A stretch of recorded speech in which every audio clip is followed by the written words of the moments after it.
احتساب عدالت نے جعلی ٹرسٹ ڈیڈ پر پاکستان مسلم لیگ نون کی نائب صدر مریم نواز کو عدالت میں طلب کر لیا۔ 19 جولائی کو جج محمد بشیر کے روبرو پیش ہونے کی ہدایت کر دی۔ اسلام آباد سے رپورٹ دیکھیے۔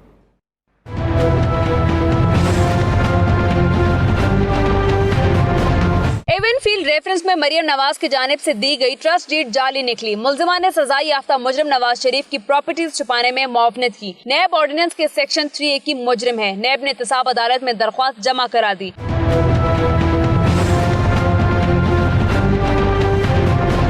درخواست میں نیب نے موقف اپنایا کہ مریم نواز نے جعلی دستاویزات پیش کر کے انصاف کی فراہمی میں رکاوٹ ڈالنے کی کوشش کی اور کیلیبری فونٹ والی جعلی ٹرسٹ ڈیڈ پیش کی۔ استدعا کی کہ عدالت ملزمہ کو سیکشن 30 کے تحت سزا سنائے۔ ساتھ یہ بھی بتا دیا کہ جعلی دستاویزات دینے پر ملزم یا گواہ کو 10 سال قید بامشقت ہو سکتی ہے۔ عدالت نے نیب کی درخواست پر مریم نواز کو طلبی کا سمن جاری کر دیا۔ ہدایت کی کہ 19 جولائی کو احتساب عدالت کے جج محمد بشیر کے روبرو پیش ہوں۔